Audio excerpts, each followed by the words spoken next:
Summer is finally here and I can't think of a better way to get in the mood than driving out to sea. The Echizen coast of northern Fukui, connecting the cultural capital of Kyoto and Kanazawa, is beautiful in every season, and summer is no exception to the rule.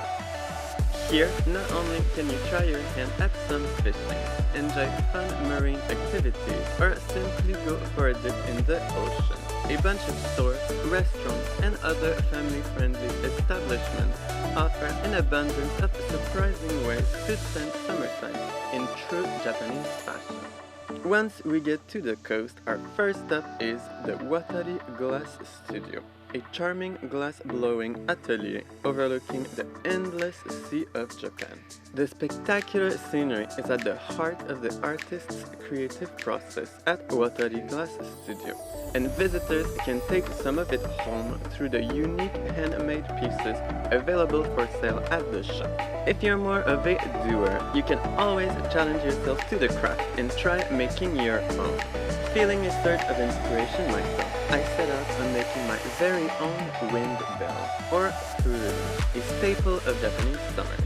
The nice thing is, a glass artist helps throughout the activity, so you can be sure the final product will be one you'll be able to fall in love with and be proud to display around the house.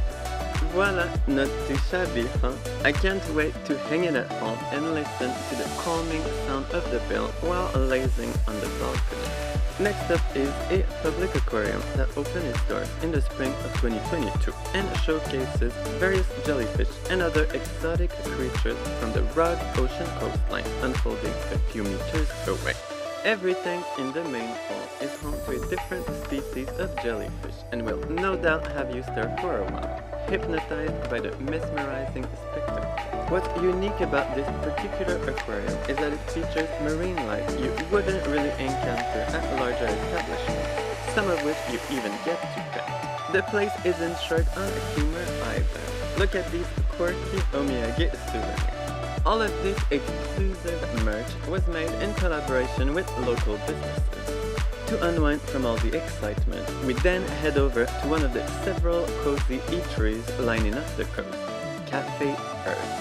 Perched on top of a hill, a short walk away from the sea, this little haven of peace and quiet serves healthy meals, most of them plant-based, carefully prepared with love and fresh, locally sourced ingredients.